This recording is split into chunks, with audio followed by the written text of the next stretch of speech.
आज्ञा का जो निचोड़ है वह है शुद्ध मन उत्पन्न करना है।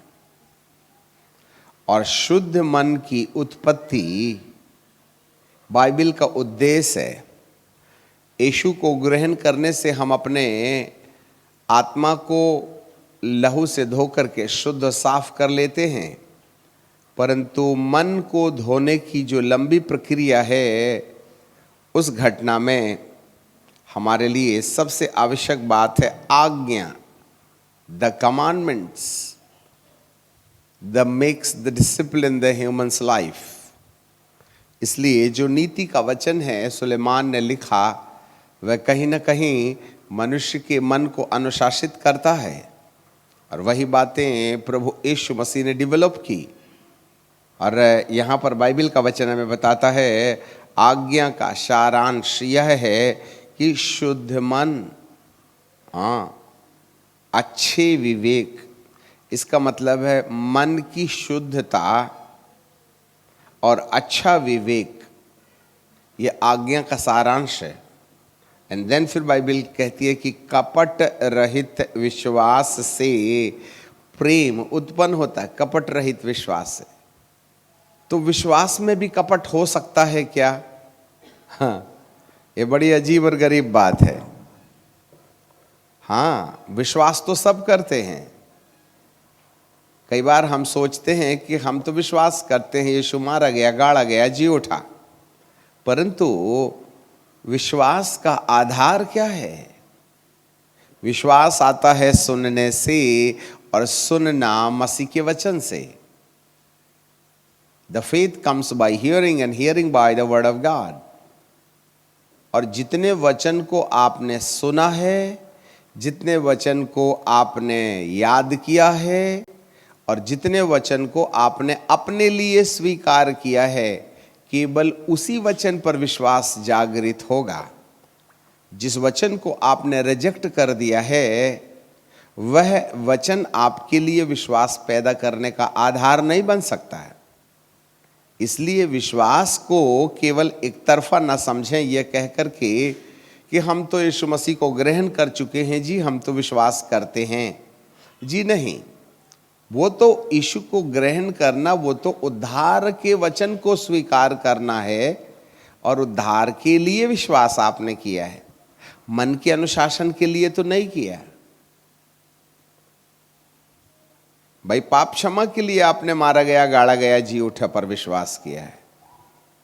पर बाइबल क्या बोलती है कि आज्ञा का सारांश ये है कि शुद्ध मन नंबर 1, अच्छा विवेक नंबर 2, कपट रहित विश्वास नंबर 3। क्या हमने शुद्ध मन के लिए शुद्ध करने वाले वचन को जो बाइबल में आज्ञा के रूप में पाई जाती है, उन आज्ञाओं के ऊपर विश्वास किया क्या? हाँ, तो जितने पद हैं उतने रकम के विश्वास हैं, जितनी आज्ञाएं हैं उतनी आज्ञाओं के हिसाब से विश्वास है। मैं विश्वास करता हूं दान देने पर, तो मेरे अंदर जो विश्वास पैदा होगा वह दान देने से जुड़ा हुआ होगा। मैं विश्वास करता हूं दान लेने पर, तो मेरा विश्वास दान लेने वाले वचन पर विश्वास है। तो मैं केवल लेने पर विश्वास करूंगा, देने पर नहीं करूंगा।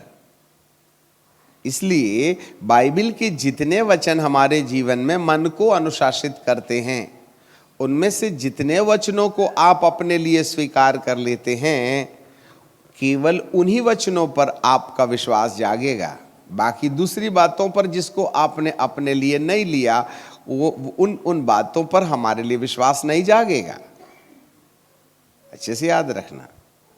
मैं विश्वास करता हूं रविवार की आराधना पर, तो आप रविवार के दिन आएंगे।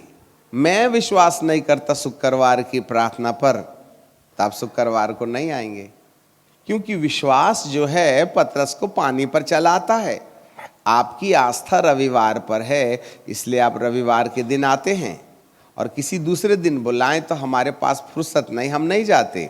परंतु रविवार के दिन में आपके मन में ये धारणा होती है कि नहीं, पवित्र दिन है, मैं तो पवित्र दिन पर विश्वास करता हूँ, मैं शनिवार पर विश्वास नहीं करता, मैं शुक्रवार पर विश्वास नहीं करता। समझ रहे हैं? वेरियस काइंड्स ऑफ फेथ, अनेक प्रकार के विश्वास हैं। बाइबल के जिस वचन पर विश्वास कर लिया वह वाला वचन आपके विश्वास में आ गया। जिस वचन को तुमने अपने लिए स्वीकार नहीं किया वो वाला वचन आपके विश्वास में नहीं आया। तो हम क्या करते हैं, अपनी सुविधा के अनुसार, अपनी आवश्यकता के अनुसार बाइबल के किसी विशेष वचन को जो हमको अच्छा लगता है उसको हम अपने विश्वास में ले आते हैं और उस पर रुचि रखते हैं और उसी के लिए प्रार्थना करते हैं और उसी के आधार पर जीवन चलाते हैं। परंतु कई ऐसे और भी वचन हैं जो हमारे मन को अनुशासित करते हैं, उन पर हम सोच नहीं लगाते, नहीं बोले वो हमको वो नहीं पटता हमको। तो आपको क्या लगता है, आपके विश्वास में शुद्धता है या कपट है? कपट का मतलब क्या होता है? कपट का मतलब होता है अंदर कुछ और बाहर कुछ। हम अपने हिसाब से बाइबल का अनुवाद करते हैं। आज भविष्यवाणी का दिन है। आज परमेश्वर एक ऐसे दर्शन की बातें बाइबल में से प्रमाणित करना चाहते हैं जिसको आज की तारीख में जिसने कान नहीं लगाया, 2022 में यदि कोई खतरा आपके ऊपर आता है तो जवाबदारी आपकी है। इसलिए आज का संदेश एक भविष्यवाणी है। It's a direct voice from God. If you are not ready to counsel, to accept the council of God, then we are the responsible to pay the cost. इसलिए आज का दिन बड़ी गंभीरता का दिन है। ना तो बुद्धि से, न बल से, न ज्ञान से, वरन पवित्र आत्मा के द्वारा आज प्रभु कुछ विशेष सलाह हमको दिया चाहते हैं जिसको मानने वाला अपने जीवन में धन्य हो सकता है। सो यहाँ पर बाइबल हमें बताती है कपट। कपट का मतलब होता है हम अंदर से तो कुछ और ही बात रखते हैं और बाहर कुछ और ही दिखाते हैं।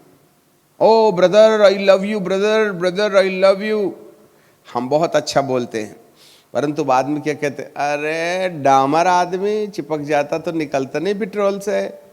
हम सामने उसको भलाई की बातें कहते हैं और उस व्यक्ति वस्तु स्थिति के लिए अपने मन में कुछ और ही प्रकार का विचार रखते हैं। इस कॉल्ड द कपट। इसी तरीके से जैसे हम व्यक्ति और वस्तु और स्थिति के ऊपर कुछ बाहर और कुछ अंदर वाला सोच रखते हैं, उसी तरीके से बाइबल की कुछ बातों को हम स्वीकार करके विश्वास में ले आते हैं और कुछ बातों को बाइबल के अंदर अपने जीवन के लिए नहीं मानकर प्रेरितों के लिए छोड़ देते हैं। और इस प्रकार हम अपने विश्वास में कपट जन्म देने का कारण बन जाते हैं। बाइबल हमें बताती है कपट रहित विश्वास। इसलिए प्रभु यीशु पिता परमेश्वर ने जब मूसा को छुटकारे की पद्धति सिखाई तो उन्होंने कहा था गोधूली के समय मेमना बलिदान करना, और जब मेमना बलिदान कर चुको तब उसको सिर, पैर, अतड़ियों समेत आग में भूंज करके खाना और सुबह तक खाना, बिहान तक खाना, और यदि बच जाए तो उसको आग में जला देना, उसको वेस्ट ऐसे ही नहीं छोड़ देना। जब कभी आप मीट लेने जाते हैं तो सिर और पैर और अतड़ियाँ मीट के हिस्से में नहीं आती, परंतु जो मेमना यीशु मसीह है, उस यीशु मसीह के मेमने में से कोई भी चीज़ नहीं है जिसको स्वीकार किया जाए और कुछ को इनकार किया जाए। मेमना सिर, पैर, अतड़ियों समेत आग में भूंज करके खाना है। ये वचन यीशु मसीह के लिए लागू होता है। बाइबल की जो बातें हैं उसमें से जो आपको अच्छी लगती है उसे याद करके उस पर विश्वास करके उस बाबत प्रार्थना किया जाए, और जो आपको अच्छी नहीं लगती हैं उसको बाईपास करके अलग कर दिया जाए, तो ये हमारे लिए कपट सहित विश्वास हो जाता है।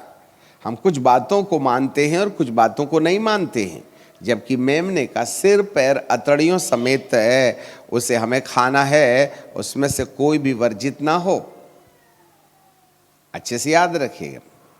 कई लोग अपने तौर तरीके से बाइबल का अनुवाद करते हैं। जी हाँ, यहाँ पर बाइबल का परमेश्वर कहता है कपट रहित विश्वास। ये आज्ञा का सारांश शुद्ध मन का शुद्धिकरण, इसका अर्थ है अच्छा विवेक और कपट रहित विश्वास। ये तीन चीजें जिसके अंदर पैदा होती हैं वही प्रेम कर सकता है।